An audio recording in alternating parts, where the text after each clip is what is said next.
Salut la Bulls Nation, bienvenue sur French Bulls TV où on continue de remonter le temps pour reparler de l'histoire des Chicago Bulls.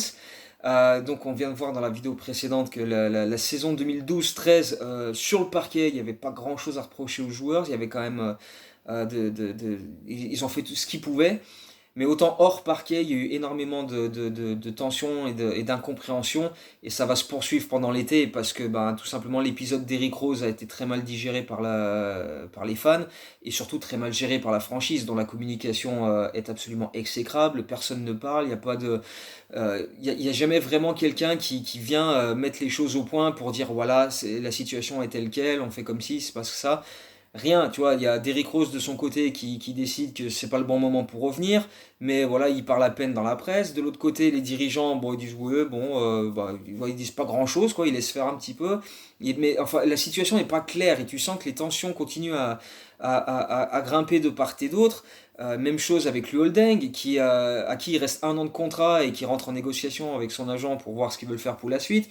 Seulement, comme il y a eu son passage à l'hôpital qu'il a très très mal pris, très logiquement. Ça crée de plus en plus de tensions où ça se rejette un petit peu la faute les uns sur les autres. Comme j'ai dit dans la vidéo précédente, hein, Holding a quand même failli y passer sur son lit d'hôpital pendant les playoffs parce que le médecin qui lui a fait un test a mal effectué ce test et du coup ça a créé beaucoup plus de soucis par la suite. Donc voilà, beaucoup de tensions à ce moment-là.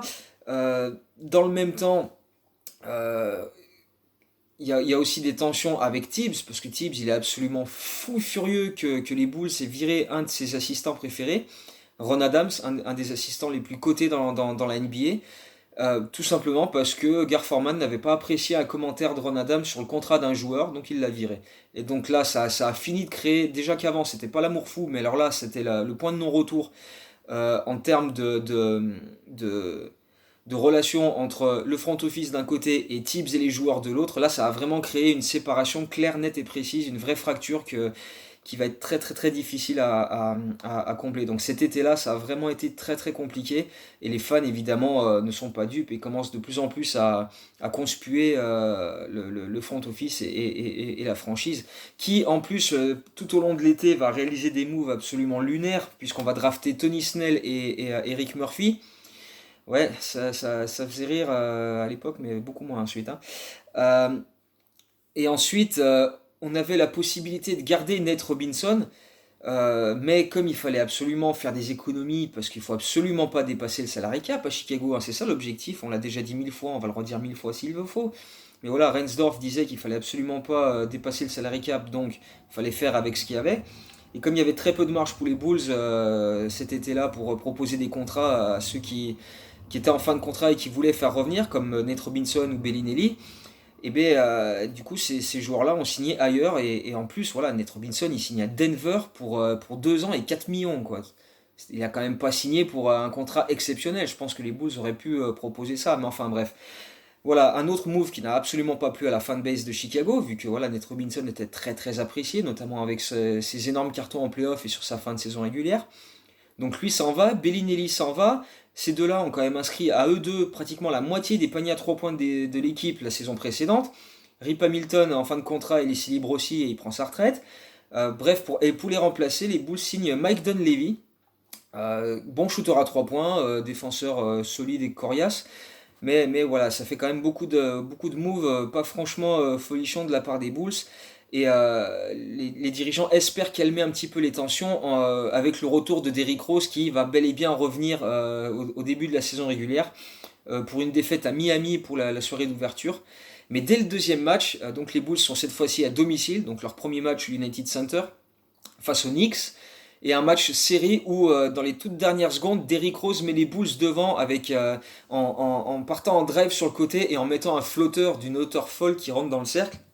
Et donc, alors qu'il était à genre quelque chose comme 7 sur 26 au shoot à ce moment-là, et il rentre un panier monstrueux sur la fin qui offre la victoire à Chicago ce soir-là. Et derrière, tu sens que les Bulls prennent un petit peu confiance, ça commence à prendre forme dans l'équipe, les Bulls vont enchaîner 5 victoires consécutives, avant de faire leur traditionnel road trip à l'ouest pour la deuxième quinzaine du mois de novembre.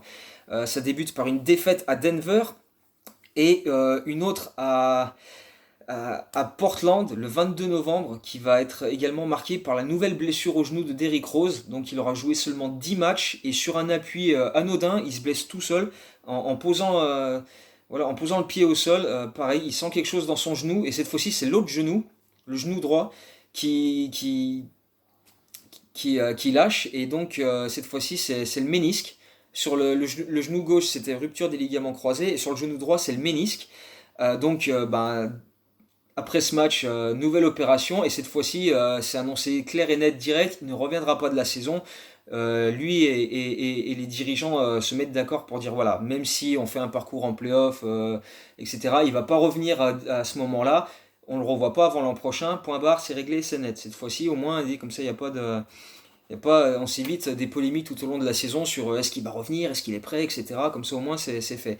Mais voilà, Derrick Rose est revenu, avait montré de bonnes choses en plus, semblait avoir retrouvé un peu de rythme et semblait toujours être un des joueurs les plus rapides de la ligue.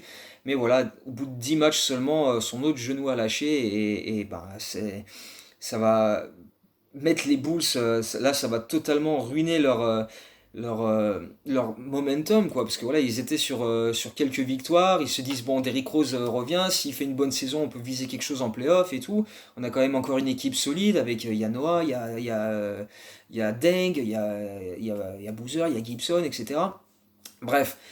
Euh, mais là, avec cette nouvelle blessure d'Eric Rose à la fin de saison, c'est comme si la saison était déjà terminée pour les Bulls en fait. Et moralement, les joueurs vont vraiment prendre un gros coup derrière la tête. Le match après celui de Portland, ils perdent de 39 points sur le parquet des Clippers. Il n'y aura que 3 victoires seulement entre le 22 novembre, le jour de la blessure de Derrick Rose, et le 13 décembre. Et ce 13 décembre, c'est un match où Mike Dunleavy rentre un 3 points dans les ultimes secondes pour que les Bulls s'imposent sur le parquet des Bucks. Et ce match-là est également le premier match de DJ Augustin, que les Bulls ont donc signé pour remplacer numériquement Derrick Rose. Donc un nouveau meneur qui débarque à Chicago. Lui a été un petit peu en difficulté à Toronto et a été coupé après quelques semaines, donc il était libre. Et donc il débarque à Chicago avec des débuts un petit peu compliqués, mais voilà, il va prendre ses marques au fur et à mesure. Pendant que du côté des Bulls, ça va être extrêmement compliqué. Il y a une défaite de 22 points contre Toronto, une autre défaite de 22 points contre les Mavs après Noël, alors que les Bulls avaient battu Brooklyn le jour de Noël de 17 points, donc dans une revanche du premier tour des playoffs de l'année d'avant. Mais voilà, au moment de passer à l'année 2014, le bilan est de 12 victoires, 18 défaites seulement, donc c'est très très insuffisant. Et il y a de plus en plus de rumeurs comme quoi les Bulls voudraient essayer de laisser tomber la saison, commencer à voilà, perdre un peu des matchs, descendre au classement pour s'offrir un meilleur pic de draft. Et dans cette optique, le 6 janvier, les Bulls tradent Liu Holding. Et ça fait l'effet d'une bombe à Chicago parce que Liu Holding, il en est à 9 saisons et demie aux Bulls. Quelques semaines avant ce trade, il a atteint la barre des 10 000 points pour la franchise. Il part de Chicago en étant le quatrième meilleur scoreur de l'histoire du club. Il avait même dépassé Jerry Sloan dans le classement. Donc figure emblématique de la franchise. Et là, au bout de 9 saisons et demie, il l'envoie à Cleveland en plus. Contre Andrew Bynum et des tours de draft. Et Andrew Bynum est coupé dans la foulée. Donc c'est vraiment un move pour libérer de l'argent, obtenir des tours de draft et voilà, viser justement cette draft.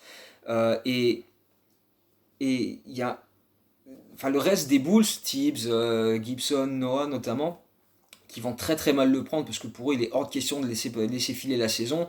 Il y a encore moyen de faire quelque chose. Et Joachim Noah, il va à partir du moment où Luol Deng, qui en plus les deux sont super potes, ils sont super proches, euh, quand Deng part, Noah il va se muer dans un silence, il va plus rien dire à personne. Il va se pointer au match, il va faire ce qu'il a à faire sur le parquet, mais il va pas célébrer les victoires, il va pas hurler dès qu'il va réussir un contre ou un hustle play, il va pas parler aux journalistes après le match, il arrive, il se change, il joue, il prend sa douche, il se change, il repart. Il dit plus rien à personne. Mais quand il est sur le parquet, il cartonne.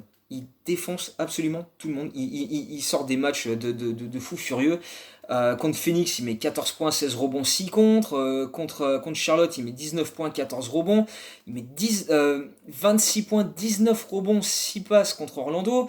Dans un match qui va quand même en 3 prolongations où Jimmy Butler joue 60 minutes quand même. Euh, Et face à Philadelphie, 21 points, 16 rebonds, 17 points, 21 rebonds, 6 passes encore face aux Lakers.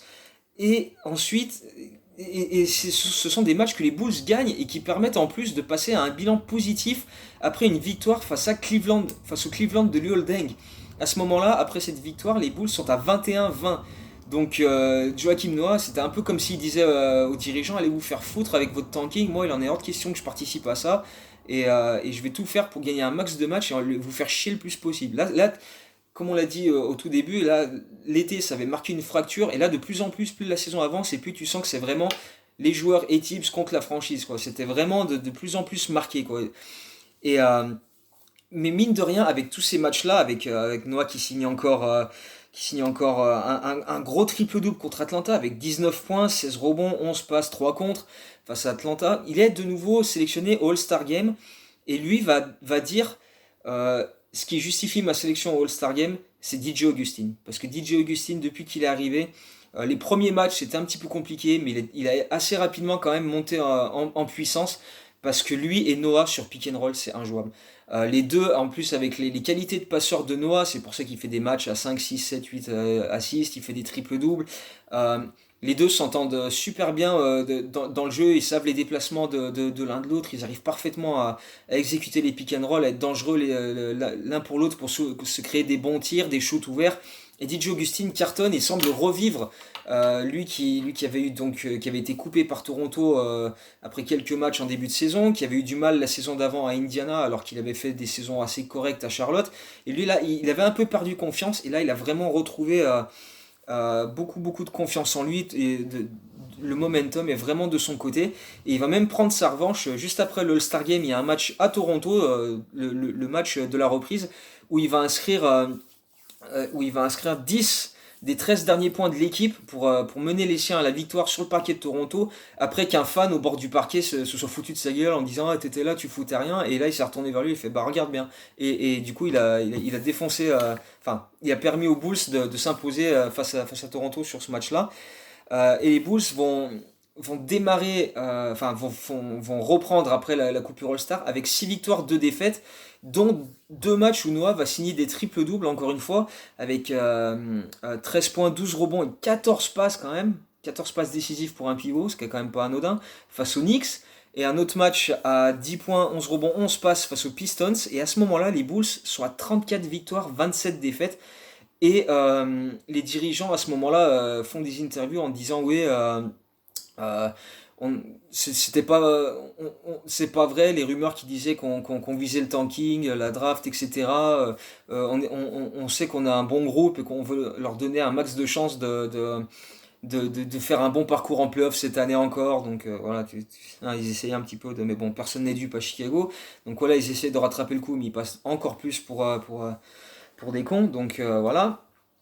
Derrière ça, les Bulls continuent malgré quelques blessures par-ci par-là, et puis évidemment une énorme débauche d'énergie pour s'offrir le meilleur classement possible.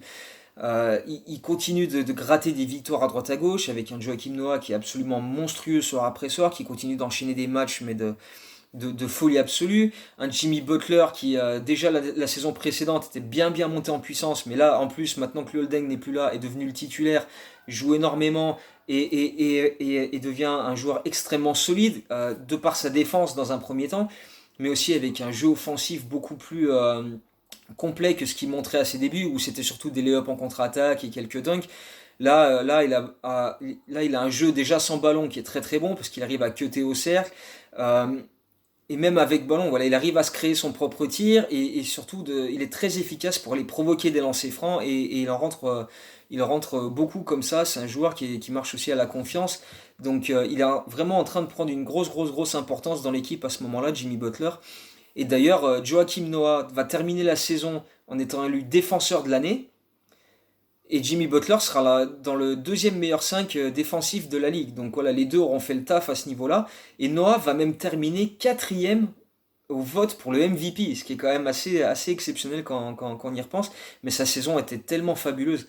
Tellement fabuleuse. Et en plus, les Bulls terminent avec un bilan de 48 victoires, 34 défaites, ce qui est encore mieux que la saison d'avant. C'est ça qui est fou. Alors qu'ils étaient à 12-18 au moment du passage à la nouvelle année et derrière le holding est tradé et derrière ils ont enchaîné les victoires mais plus voilà presque par esprit de revanche. Les Bulls étaient tellement revanchards par rapport à leur front office en disant allez vous faire foutre avec votre tanking qu'ils ont enchaîné les victoires limite pour les faire chier quoi. Et c'est ça qui est extraordinaire. C'est que vraiment cette saison-là tu pouvais sentir, tu pouvais deviner que ça pouvait pas se saquer d'un côté comme de l'autre et qu'ils faisaient tout pour se mettre des bâtons dans les roues les uns les autres. Et donc la franchise séparée en deux comme ça, il y avait quand même aucune chance que ça aille beaucoup plus loin que ça. Euh, bon, d'autant que Chicago termine avec le même bilan que Toronto, mais Toronto a remporté sa division, donc ils sont avantagés au classement. Donc Chicago termine quatrième de la conférence Est et affronte Washington au premier tour.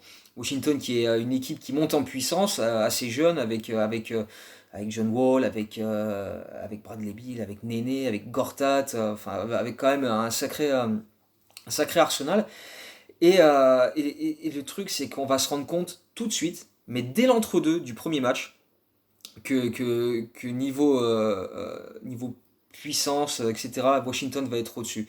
Dès l'entre-deux, Washington gagne l'entre-deux, et sur la première action, Nene va écraser un dunk de barbare au milieu d'une défense où personne ne bouge. Et ça va être un petit peu symptomatique de toute la série, en fait, parce que, voilà, euh, les Wizards savent que Chicago a dépensé énormément d'énergie pour être là où ils en sont, et ils savent qu'il y a un peu de fatigue, etc. Et donc ils appuient là-dessus, et puis avec leur duo d'intérieur Gortat-Néné qui bouscule Noah, et surtout Boozer qui est encore une fois absolument invisible, euh, voilà, ils jouent sur ça, et ils font vraiment le taf. Donc ils bousculent énormément cette équipe des Bulls. Et voilà, il y a assez peu de répondants en face, quoi. Personne n'arrive vraiment à tirer son épingle du jeu, même si Jimmy Butler voilà, signe quelques bons paniers, etc. Mais voilà, Washington va signer un énorme quatrième quart-temps et s'imposer assez aisément dans le match 1, avec 30-18 dans le quatrième quart-temps pour creuser un écart que les Bulls n'arriveront jamais à rattraper. Donc voilà, les Bulls créent un petit peu enfin les Wizards créent un petit peu la surprise en s'imposant au United Center au match 1, mais il n'y aura pas de surprise par la suite parce que même si Chicago réagit, montre un peu plus de détermination, d'énergie, essaye de répondre aux défis physiques, ça reste quand même très très compliqué. Washington a toujours une adresse intéressante et arrive à trouver des tirs démarqués, et puis voilà, joue beaucoup physique sous le cercle. Malgré tout, le match 2 va en prolongation, mais Néné va être monstrueux en prolongation. Il va mettre des paniers sur la tronche à Carlos Boozer qui bouge pas. Enfin bref, voilà, ça va être un petit peu comme ça tout au long de la série de toute façon. Donc Washington va mener 2-0 en s'imposant deux fois au United Center. Euh, la surprise va quand même arriver au match 3 avec des Bulls qui tentent quand même de répondre, de répliquer, et un Mike Dunleavy en feu total sur ce match-là, parce qu'il va quand même signer 35 points avec 8 sur 10 à 3 points. Donc 8 paniers à 3 points, c'est un record pour les Bulls en playoff pour un seul joueur. Malheureusement, derrière ça, ça va permettre aux Bulls de gagner ce match-là, avec aussi une bonne défense de Noah et Gibson qui terminent les matchs, parce que Boozer sert plus à rien. Et les Bulls vont s'imposer sur ce match-là pour revenir à 2-1, 100-97 sur ce match-là. Malheureusement, ça va être juste un one-off, quoi. Il a fallu que Mike Dunleavy signe un énorme exploit individuel pour porter les Bulls, mais sur la longueur d'une série, c'est pas assez constant. DJ Augustin est trop bien défendu par, euh, par la défense adverse pour le couper des autres, pour empêcher les pick and roll, etc. Donc du coup, Chicago a vraiment du mal à trouver des bons tirs. Et même DJ Augustin lui-même, des fois, il arrive à se créer de bons shoots pour lui, mais c'est assez limité en termes de volume. Et du coup, il passe un petit peu au travers parce qu'il est vraiment voilà, coupé des autres. Il est vraiment séparé des autres sur le parquet. Les Bulls ont vraiment du mal à faire tourner le ballon et à trouver des tirs potables.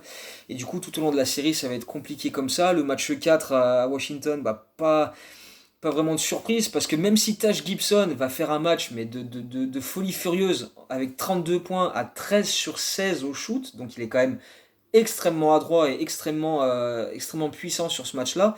Le problème, c'est que il est le seul à vraiment apporter du danger offensivement côté Chicago, alors que de l'autre côté, le contraste est total, parce que du côté de Washington, tout le monde cartonne, quoi. Il y a Trevor Ariza, il met 30 points sur ce match-là, Bill en met 18, Gortat en met 17, John Wall en met 15, enfin bref, le danger vient de partout, et Chicago a vraiment du mal à empêcher ça, quoi, à faire en sorte que Washington passe par un seul joueur. Non, c'est trop collectif, ça va trop vite et c'est trop puissant pour que les Bulls puissent faire quelque chose. Et du coup, bah, la série n'ira pas beaucoup plus loin que le match 5 de retour à Chicago où les Bulls vont totalement passer au travers de ce match-là et lâcher l'affaire totalement. 69 points en tout, 33% au shoot sur ce match-là et une nouvelle défaite qui va mettre un terme rapidement à ce parcours en playoff qui aura été absolument catastrophique avec un Carlos Boozer qui aura inscrit en tout et pour tout sur les 5 matchs de la série 2 points dans les quatrièmes quart-temps. Ouais, et c'est dans le cinquième match, alors que l'écart était déjà fait. Donc euh, Carlos Boozer, depuis 2 saisons, il est totalement conspué à Chicago. Les fans ne rêvent que d'une chose, c'est que les Bulls lui fassent subir cette règle qui existait à l'époque, je sais même pas si elle existe encore maintenant, qui s'appelle l'amnistie, c'est que tu as le droit de couper un joueur, euh, et donc tu continues de lui payer son salaire, mais ce salaire ne rentre pas en compte dans le salary cap. Donc, même si après tu prends d'autres joueurs et que ça dépasse le salary cap, si tu enlèves celui-ci et que ça dépasse pas le salary cap, ça marche quoi. Sauf que bah, il faut quand même payer ce salaire-là et à ce moment-là, Boozer, il lui restait à l'été 2013 2 années de contrat assez cher, hein, où il touchait encore plus de 15 millions par saison. Donc les Bulls ont dit non, enfin Jerry Reinsdorf a dit non, non, on va pas lui filer autant pour qu'il joue pas, ça sert à rien. Si on lui file du pognon, autant qu'il joue. Donc ils ont décidé de le garder et il a été transparent tout au long de la saison. Et sur ses playoffs, il a été absolument ridicule. Il s'est fait bouffer dans l'énergie par Néné, par Gortat. Euh, par Trevor Ariza, enfin bref, n'importe quel intérieur de Washington s'est promené face à Carlos Boozer qui en plus en face a été catastrophique. Il a tourné à 9,8 points sur la série avec des pourcentages dégueulasses, bref. Et donc du coup il sera finalement amnistié cet été-là. Mais bon, ça fait un été en plus, enfin ça fait un an de perdu quoi, où les Bulls auraient pu faire autre chose avec Carlos Boozer et ce contrat. Bref, c'est une fin de saison encore une fois en queue de poisson du côté de Chicago avec euh, encore une fois des tensions de plus en plus palpables entre les dirigeants d'un côté et Tibbs et les joueurs de l'autre. Euh, des, des, des, des, des affaires qui continuent de traîner en longueur. Derrick Rose qui s'est une nouvelle fois blessé, dont on espère encore un retour la saison suivante, si possible, dans une grande forme et en évitant une nouvelle rechute.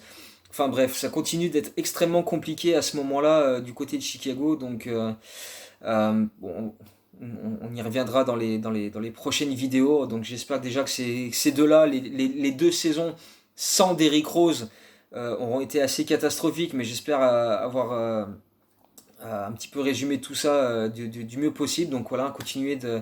Dites-moi ce que vous en pensez, envoyez des commentaires, des likes, etc.